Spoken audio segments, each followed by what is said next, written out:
3rd of November 2023, Godzilla Minus One released, and cinema will never be the same.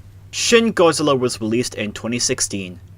At the time, it was one of the most critically acclaimed Japanese Godzilla films thanks to its production values and international appeal. But now, we're returning to those similar and even greater levels with Godzilla Minus One, the peak of the franchise since the original 1954 film, and also one of my all-time favourite movies, likely holding its throne until its sequel later this year.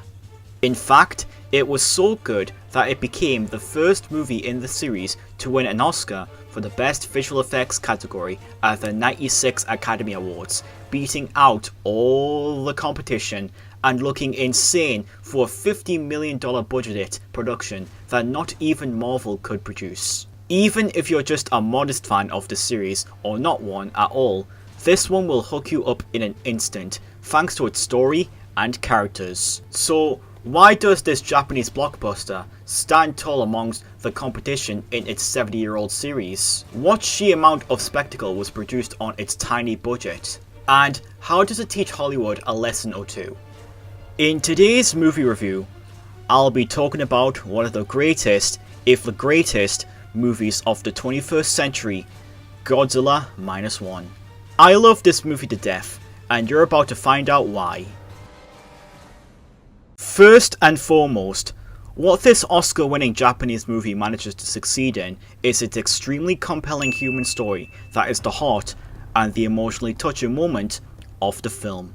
Unlike monster movies that have humans in the middle of the action doing nothing, this one uses the characters as the main story. The main protagonist, Koichi Shikishima, is a failed kamikaze pilot with PTSD and is struggling with guilt after World War II, with shame that he's one of the few surviving members.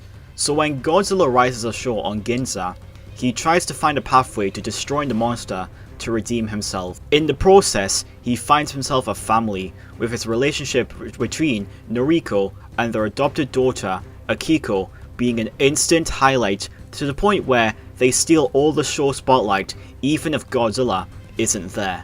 It's awesome because the high stakes emotion and so much chaos in the rubble makes you fear for their safety and want to protect them. Even if you take Godzilla out of the movie, it's still a fantastic one that also focuses on post-war reconstruction from 0 to -1. The Oscar-winning low-budgeted visual effects this movie offers are a masterpiece and are also a major highlight across critics and audiences. During the year 2023, there were so many superhero Hollywood movies that looked awfully fake and cheap in comparison to this. Hem. Hem. Hem. Meanwhile, the film's director, Takashi Yamazaki, and his team used a modest $50 million budget to create a sense of efficiency. The team was handled by only 35 artists who also used plenty of green screens and a stylish direction that feels very classic-like with its reminiscence of the 70s to 80s in that time period, only this time it's something different. I'm also going to mention the fact that Godzilla looks really horrifying and massive in this film, unlike the Monsterverse, which portrays Godzilla like been hitting up the gym. So fake looking. So quite honestly, it just adds to the tonal shifting that makes the entire film look actually really expensive for its budget and its terrifying scale to make Godzilla amazing. Speaking of, another Oscar-winning aspect of this masterpiece is its horrifying and compelling tonal shifting to help make it loud, proud, and horrifying, which is very reminiscent of other Japanese movie installments. In every scene, you can really feel the sheer presence of Godzilla. Even if he's not in the film as much, he gets major attention to the story since the characters are also fearing for the monster's presence as well as planning out big to take him down. He feels very heavy, terrifying, and powerful, with the entire scene of him laying the entire playing field with his atomic breath to create a mushroom cloud of death, showcasing the nuclear disaster of his creation. In fact, the entire sequence of him in Ginza, no matter which scenery you choose, is probably one of the greatest scenes to come out of the franchise. and to keep it in Blue Oyster Cult tradition, he picks up a bus and he throws it back down as he wades through the buildings towards the center of town. It may not sound like much, but it actually feels like it keeps that similar character to his overall appearance. Also, the final action sequence with him against Shikishima's team was exciting and intense and still horrifying. Another aspect of this Oscar-winning movie is both its incredible sound design and classical musical score. Firstly, the sound design and production values specifically for Godzilla are incredible. I absolutely love Godzilla's design in this movie. He still looks exactly how you'd expect him to look, but his dorsal plates are sharper, he's a lot thicker to make him heavy and massive, and he manages to have an original design whilst remaining faithful to the Japanese mythology. The bone-chilling roar from Godzilla that echoes throughout the city whilst using his classic 1954 version to say the least, makes his instant presence in the film, even if he's not on screen. And now the music score. Naoki Sato could be the next Akira Ifukube. He makes the score very emotionally touching, which is able to give this version of Godzilla his own theme that feels very nostalgic. And speaking of nostalgic, yes, they do reuse Godzilla's main theme. Twice! The first time gave me major chills when he approaches Ginza, the same version from Mothra vs Godzilla, and the second time in the climax. Simply incredible. One more Oscar-winning aspect of this masterpiece is its historical depth and themes that add to the post-war vibe of nuclear testing, and specifically how even the United States became massively involved in the creation of Godzilla. It offers a critique of the wartime Japanese government's disregard for human life and its slow, bureaucratic response to the disaster. It helps show the film's Japanese setting is already at its lowest point, at level 0.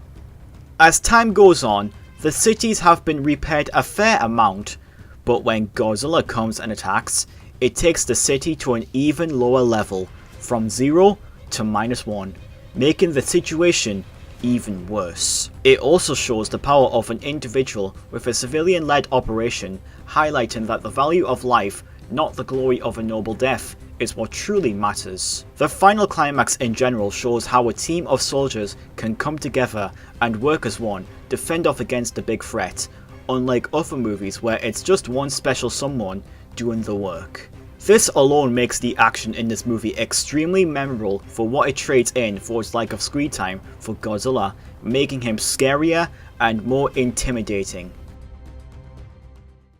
Godzilla Minus One is possibly the greatest and most peak for the king of the monsters, and simply in a class above the rest. With an extremely compelling human story, Oscar-winning visual effects that look amazing, a horrifying and compelling tone to match, Rawsome sound design and musical score, and potent historical depth to fit into its post-war narrative, it is truly THE movie star of 2023. It has so much entertainment that it doesn't matter what or how you look at it, whether you are a Godzilla fan. The rankings matter little to it. We need more movies like Godzilla Minus One, because it would be one of the key reasons to revive cinema back to its roots. Example, Hollywood needs to take notes ASAP. A $50 million budgeted movie versus a near $300 million budgeted movie is massive. And that's not a great sign, since if a movie is expensive as hell, it doesn't make use of it and still looks unfinished as a result, whereas this one looks finished from Japanese standards. I've said it before and I will say it again. The Japanese do what Hollywood don't. The upcoming sequel has some big boots to fill, and I hope it's just as amazing, if not even better than this one, with a bigger scope and more story. Godzilla Minus One is the true monarch of 2023, and it will be very unlikely that it will fall from its unmatched throne. With its tiny budgeted kaiju metaphorical entertainment, a human story as engaging as the spectacular action, and classical artistic direction that's given very high radiation levels from Takashi Yamazaki, Godzilla Minus One is Rawsome and then some. My final score for this Oscar-winning blockbuster is a 10 out of 10 and a grade S. One of my all-time favourite movies. This is how you make a monster movie that is equally entertaining for heavy story and heavy action spectacle. The minute I started watching this movie, I fell in love. As soon as I finished watching it, I felt no need to watch any other movie in the series or modern cinema as a whole. I really hope this taught Hollywood a lesson, as if you can make a great movie on a cheap budget as this, any movie can with time, patience and post-production. Remarkable. But with that being said, leave a like on this video if you guys did enjoy my review on Godzilla Minus One. And also remember to subscribe if you are new and hit that bell icon to see more content on my channel. Thank you guys so much for watching, and I'll catch you all later. Take care of yourselves.